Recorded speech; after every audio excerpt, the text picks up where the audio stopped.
നല്ല സോഫ്റ്റ് ആയിട്ടുള്ളൊരു വെള്ളപ്പത്തിൻ്റെ റെസിപ്പിയാണെന്ന് ഇവിടെ കാണിക്കുന്നത്.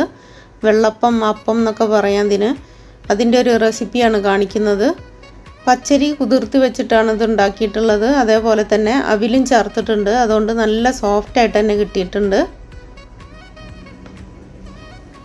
ഇതിന് പച്ചരി നല്ലപോലെ കഴുകി എടുത്തിട്ടുണ്ട്. 1.5 കപ്പ് പച്ചരി എടുത്തിട്ടുണ്ട്. കഴുകി എടുത്തിട്ട് കുതിർത്ത് വെച്ചതാണിത് 1.5 കപ്പ്. ഒരു 1/4 കപ്പ് അവിലെടുത്തിട്ടുണ്ട്. അവിൽ നല്ല കട്ടിയുള്ള അവിലാണിത്. അതുകൊണ്ട് തന്നെ കുറച്ച് നേരം ഞാൻ വെള്ളത്തിൽ കുതിർത്ത് വെച്ചിട്ടുണ്ട്. 1 കപ്പ് തേങ്ങ ചിരകിയതും ചേർത്തിട്ടുണ്ട്. ഇനി ഇതെല്ലാം കൂടി നല്ല പോലെ ഒന്ന് അരച്ചെടുക്കാം. അതിനായിട്ട് ആദ്യം അരി ഇട്ട് കൊടുത്തിട്ടുണ്ട്. അതിൻ്റെ കൂടെയുള്ള വെള്ളം കൂടി ഞാൻ ഒഴിച്ചു കൊടുത്തിട്ടുണ്ട്. ഇനി അവിലിട്ട് കൊടുക്കാം. നിങ്ങൾ വെള്ള അവിൽ നൈസായിട്ടുള്ളതാണ് എടുക്കണമെങ്കിൽ ഇത്ര നേരം കുതിർത്ത് വെക്കേണ്ട ആവശ്യമില്ല. ആ സമയത്ത് തന്നെ കഴുകിയിട്ട് അങ്ങ് ഇട്ട് കൊടുത്താൽ മതി അരയ്ക്കുന്ന സമയത്ത്. ഇനി തേങ്ങ കൂടി ഇട്ട് കൊടുത്തിട്ടുണ്ട്.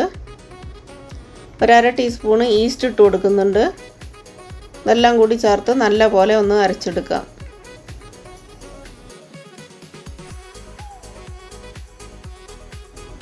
അരി അരച്ചെടുത്തിട്ടുണ്ട്. ഇനി അത് ഒരു പാത്രത്തിലേക്ക് ഒഴിച്ചു കൊടുക്കാം.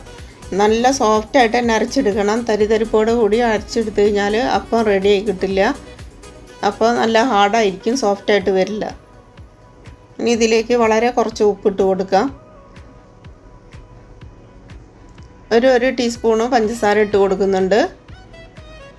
ഇനി ഇതെല്ലാം കൂടി നല്ല പോലെ ഒന്ന് മിക്സ് ചെയ്തിട്ട് അടച്ച് വയ്ക്കാം. ഞാനിത് രാത്രിയിലാണ് റെഡിയാക്കി വെക്കുന്നത്. അപ്പോൾ കാലത്തേക്ക് നല്ല പോലെ പൊങ്ങി റെഡിയായി കിട്ടും.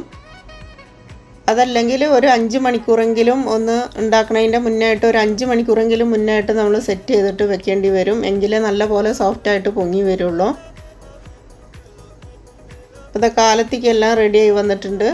ഞാൻ കാലത്ത് എടുത്ത് നോക്കുമ്പോൾ നല്ല പോലെ പൊങ്ങി വന്നിട്ടുണ്ടായിരുന്നു. അപ്പോൾ ഞാനൊന്നൊരു സ്പൂൺ വെച്ച് നല്ല പോലെ ഒന്ന് ഇളക്കി കൊടുത്തപ്പോൾ പൊങ്ങി വന്നതെല്ലാം ഒന്ന് താഴ്ന്ന് ഇപ്പോൾ നല്ല പരുവായിട്ടുണ്ട്. നല്ല സോഫ്റ്റായിട്ട് തന്നെ വന്നിട്ടുണ്ട്. ഇനി ഇതിനെ ചുട്ടെടുക്കാം. ഇനി ഇതിനെ ചുട്ടെടുക്കാനായിട്ട് ഒരു അപ്പച്ചട്ടി വെച്ചിട്ടുണ്ട്. അപ്പോൾ സ്റ്റൗ ഓൺ ചെയ്തിട്ട് അപ്പച്ചട്ടീനെ ഞാൻ ചൂടാക്കിയിട്ട് സ്റ്റൗ ഓഫ് ചെയ്തിട്ടുണ്ട്. എന്നിട്ടാണ് ഞാൻ മാവ് ഒഴിച്ചു കൊടുക്കുന്നത്.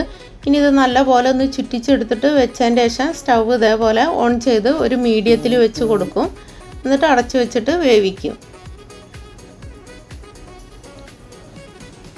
അപ്പോൾ അത് റെഡിയായി കിട്ടിയിട്ടുണ്ട്. നല്ല സോഫ്റ്റായിട്ട് തന്നെ വന്നിട്ടുണ്ട്.